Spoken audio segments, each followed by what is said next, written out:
Hello everybody, it is Tracy from the Glom Initiatives YouTube channel. Welcome back. Thanks for tuning in. Hopefully you are liking, sharing, and subscribing. I've been talking a lot about the things that I'm interested in lately, so I would love to hear more about what you are interested in.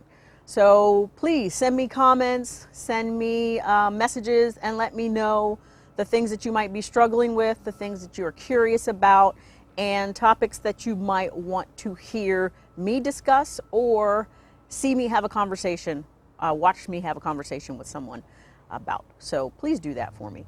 In the meanwhile, I want to talk today a little bit about accountability. That might be a big word for people, but what that means is us taking responsibility for our choices and our behavior. I think we have a problem with that term these days and that practice these days. Accountability is tough.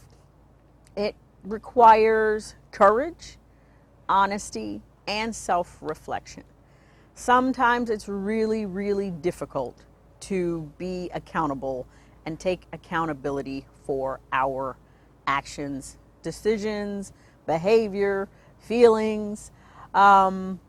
But what can we say and how can we practice more accountability in our daily lives? So let's dig in a little bit. I said that accountability requires courage. This is a tricky topic for some people because to be courageous means that you have to be brave. You have to be brave enough to know that whatever you've done, the consequences of your choice, of what you said or what you did, you've got to be willing to have the courage and the bravery to deal with the reaction and the consequence of that. And it can be scary. It can be scary. We don't always know how people are going to react. We don't want to let people down. A lot of times we don't want to deal with that person's reaction. So it takes courage.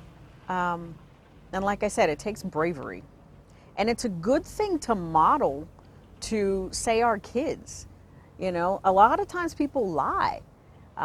They lie to themselves and they lie to others. So that's the second element of accountability. It requires honesty. We have to be honest with ourselves first, and then it's really good if you can be honest with other people. Again, people are not always going to like what you've said, what you've done, how you've behaved, but if you are coming from a place of authenticity and honesty, then at least you can be in integrity with the decision that you made. And you can start a conversation if someone is unhappy with that choice or decision that you've made on the receiving end. You can start from a place of authenticity and integrity. The other thing that, or another thing that accountability requires is self-reflection. Or you have to be introspective. You have to have the ability to examine why you said a thing or did a thing. What was the motivation behind your behavior? What was the motivation behind the decision that you made? What was the motivation behind your feelings? So if you have the ability to be a little bit more self-reflective and introspective and examine and turn over your feelings and your desires, then it's going to allow you to take more accountability for the decision that you made. So why am I talking about accountability? Why is it important? Because I've been thinking recently, again, working with clients, about victimhood versus agency. Victimhood versus agency.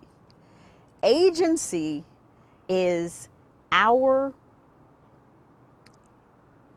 understanding of our own capability.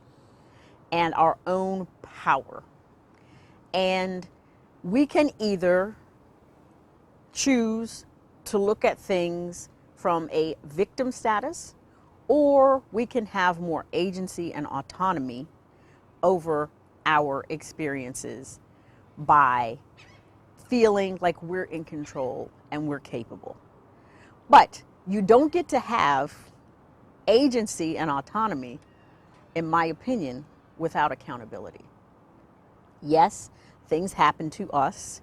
We live this life, we go through this world, and there are things that are going to occur to us every day. And sometimes we really are victims of circumstance. And when that happens, we had no choice. Let's say someone steals your identity and opens up credit cards and buys cars and, runs up a bunch of debt under your name, using your name. That is true victimhood. There's probably not a lot that you could do to try to protect yourself from that. And even if you do put mechanisms in place to protect your identity, sometimes, these scammers out here get your information and they can really create problems for you. But that's not the kind of victimhood I'm talking about. I'm talking about situations where we actually do have a choice. And in our minds, though, we decide that we have been a victim instead of taking accountability for the role that we may have played in that circumstance. So let me see if I can think of a quick example off the top of our heads. Let's see. Let's say that you are a student and you have been told at the beginning of the semester what your syllabus is, what the track of assignments looks like for this semester. And you have planned poorly your time, and you are now behind on 2 big assignments. And you expect that your professor is going to be lenient and give you some sort of special circumstance or accommodation, but you know that you have done a really, really poor job of managing your responsibilities this semester.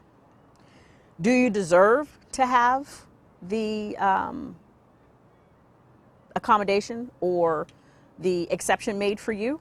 Perhaps. I'm not going to make a judgment one way or another in terms of, you're deserving the reasonable accommodation.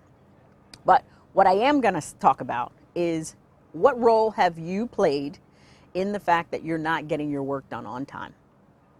That's what I mean about agency and accountability and autonomy. So you can ask for the assistance, you can ask for the compassion from your professor, you can ask for the leniency. However, it would be useful for you to be honest about the fact that you haven't done everything that you can do to do your best. And so instead of being a victim and being upset with your professor and saying that the work was too hard and that it's not fair, you can also look at the other side of that coin and say, you know what? I knew this going in. I knew what was going to be expected of me. I could have asked for some sort of concessions prior to the work being due, which would have set me up better for success, and perhaps let the professor know, I understand that I've got some circumstances going on in my life that may prohibit me showing up and doing my best work. So let me try to be proactive and proactive instead of reactive and acting as if someone has wronged me because now I can't get these assignments in on time. So that's just one example of taking accountability and having more agency, as opposed to acting as if we are a victim and that the world is against us and that things are not going our way, when really we have a role to play in a lot of the decisions that we make, and the way that we prepare for things, and in the way that we show up. So just a little bit to think about in terms of accountability, I think that all of us can do some work around being more authentic and being more courageous and taking more accountability for our actions, our behaviors, our emotions, and our choices. Hopefully you found this interesting. Let me know in the comments. And like I said, like, share, and subscribe. And also let me know what you want to talk about. Thanks, Glommers. Talk to you soon. Do you have the courage to show up for your own life? To realize your vision and unlock your potential, contact Glom Initiatives at 757-550-4987 or glominitiatives.com.